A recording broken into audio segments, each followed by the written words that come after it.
Assalamualaikum warahmatullahi wabarakatuh. Bertemu lagi di Mantias Yugo YouTube channel.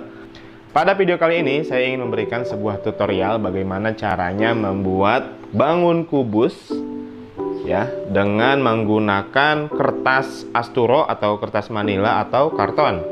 Ini sangat mudah dan alat-alatnya cukup sederhana. Jadi kalian pasti bisa mempraktekannya. Ikuti video ini sampai dengan selesai.